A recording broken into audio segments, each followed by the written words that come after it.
You slept soundly, Jonas? His mother asked at the morning meal. No dreams? Jonas simply smiled and nodded, not ready to lie, not willing to tell the truth. I slept very soundly, he said. I wish this one would, his father said, leaning down from his chair to touch Gabriel's waving fist. The basket was on the floor beside him, in its corner, beside Gabriel's head. The stuffed hippo sat staring with its blank eyes. So do I, Mother said, rolling her eyes. He's so fretful at night. Jonas had not heard the new child during the night, because, as always, he had slept soundly. But it was not true that he had had no dreams. Again, as he slept, he slid down that snow-covered hill. Always in the dream it seemed as if there were a destination, a something, he could not grasp what, that lay beyond the place where the thickness of snow brought the sled to a stop. He was left upon waking with the feeling that he wanted, even somehow needed, to reach the something that waited in the distance. The feeling that it was good, that it was welcoming, that it was significant. But he did not know how to get there. He tried to shed the leftover dream, gathering his schoolwork and preparing for the day. School seemed a little different today. The classes were the same: language and communications, commerce and industry, science and technology, civil procedures and government. But during the breaks, for the recreation periods and the midday meal, the other new 12s were abuzz with descriptions of their first day of training. All of them talked at once, interrupting each other, hastily making the required apology for interrupting, then forgetting again in the excitement of describing the new experiences. Jonas listened. He was very aware of his own admonition not to discuss his training, but it would have been impossible anyways. There was no way to describe to his friends what he had experienced there in the annex room. How could you describe a sled without describing a hill and snow? And how could you describe a hill and snow to someone who had never felt height, or wind, or that feathery magical cold? Even trained for years as they all had been in precision of language, what words could you use which would give another the experience of sunshine? So it was easy for Jonas to be still and listen. After school hours, he rode again beside Fiona to the house of the old. I looked for you yesterday, she told him, so we could ride home together. Your bike was still there, and I waited for a little while, but it was getting late, so I went home. I apologize for making you wait, Jonas said. I accept your apologies, she replied automatically. I stayed a little longer than I expected, Jonas explained. She pedaled forward silently, and he knew that she expected him to tell her why. She expected him to describe his first day of training, but to ask would have fallen into the category of rudeness. You've been doing so many volunteer hours with the old, Jonas said, changing the subject. There won't be much that you don't already know. Oh, there's lots to learn, Fiona replied. There's administrative work, and the dietary rules, and punishment for disobedience. Did you know that they use a discipline wand on the old, the same as for small children? And there's occupational therapy, and recreational activities, and medications, and... They reached the building and braked their bikes. I really think I'll like it better than school, Fiona confessed. Me too, Jonas agreed, wheeling his bike into its place. She waited for a second, as if again she expected him to go on. Then she looked at her watch, waved, and hurried toward the entrance. Jonas stood for a moment beside his bike, startled. It had happened again, the thing that he had thought of now as seeing beyond. This time, it had been Fiona who had undergone that fleeting, indescribable change. As he looked up and toward her going through the door, it happened. She changed. Actually, Jonas thought, trying to recreate it in his mind, it wasn't Fiona in her entirety. It seemed to be just her hair, and just for that flickering instant. He ran it through in his mind. It was clearly beginning to happen more often. First the apple a few weeks before. The next time had been the faces in the audience at the auditorium, just 2 days ago. Now, Fiona's hair. Frowning, Jonas walked toward the annex. I will ask the giver, he decided. The old man looked up smiling when Jonas entered the room. He was already seated beside the bed, and he seemed more energetic today, slightly renewed and glad to see Jonas. Welcome, he said. We must get started. You're 1 minute late. I apologize, Jonas began, and then stopped, flustered, remembering there were to be no apologies. He removed his tunic and went to the bed. "I'm 1 minute late because something happened," he explained. "I'd like to ask you about it if you don't mind." "You may ask me anything." Jonas tried to sort it out in his mind so that he could explain it clearly. "I think it is what you call seeing beyond," he said. The giver nodded. "Describe it," he said. Jonas told him about the experience with the apple. Then the moment on the stage when he had looked out and seen the same phenomenon in the faces of the crowd. Then today, just now outside, it happened with my friend Fiona. She herself didn't change exactly, but something about her changed for a second. Her hair looked different, but not its shape, not its length. I can't quite...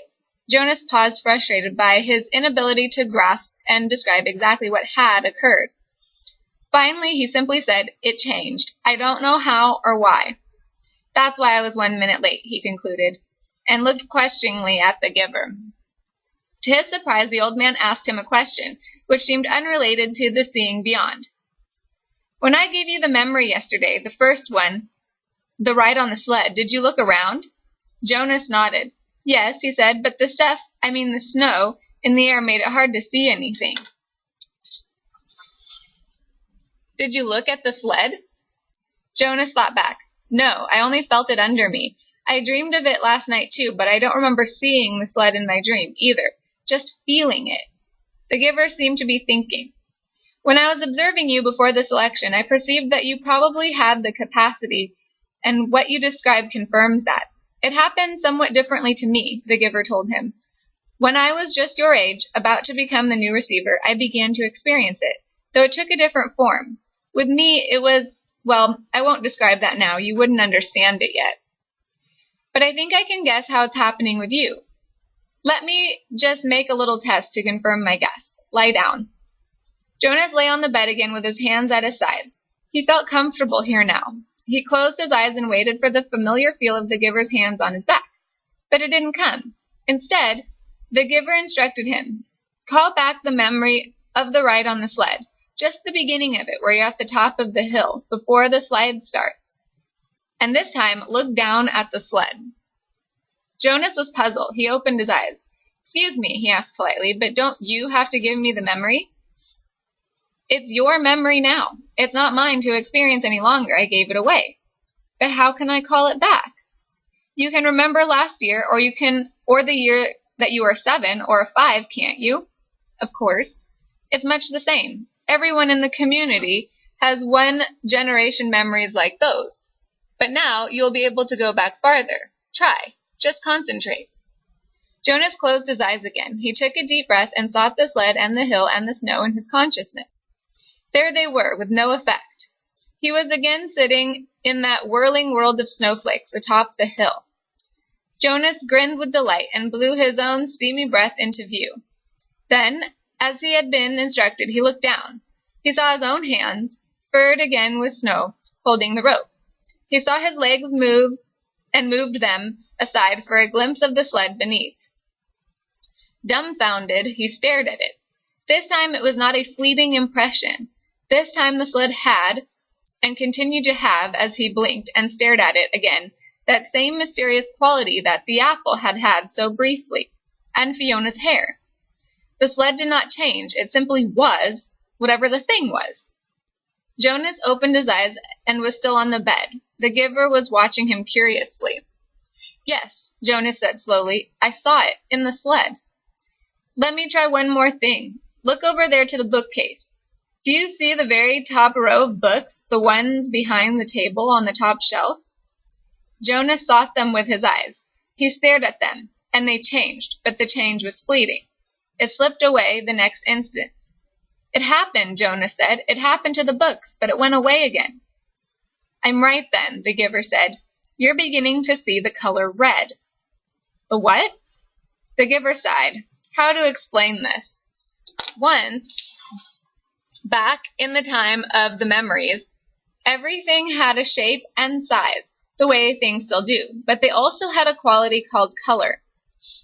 There were a lot of colors, and one of them was called red.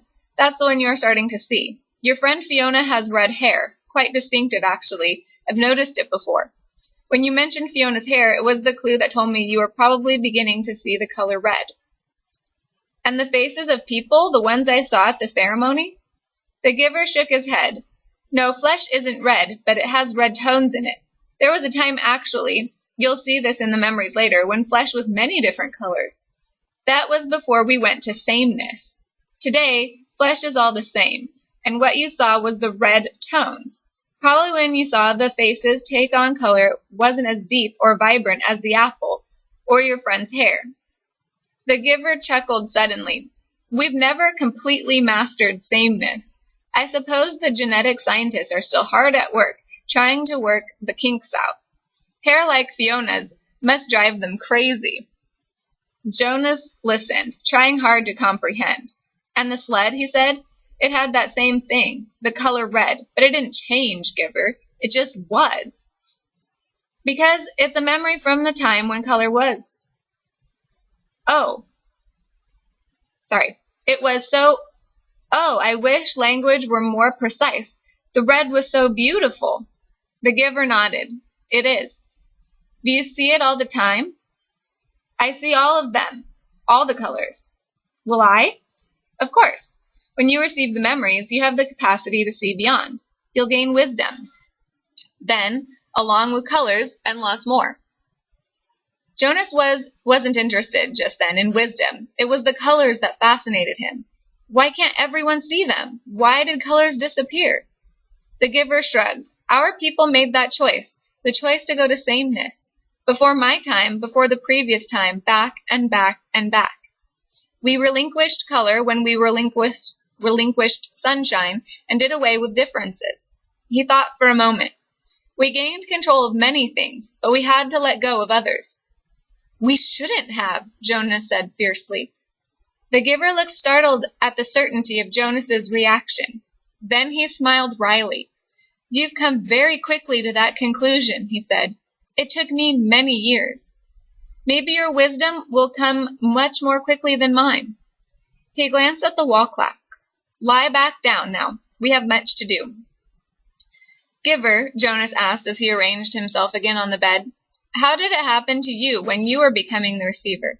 You said that the seeing beyond happened to you, but not the same way. The hands came to his back. Another day, the giver said gently. I'll tell you another day. Now we must work. And I've thought of a way to help you with the concept of color. Close your eyes and be still now. I'm going to give you the memory of a rainbow.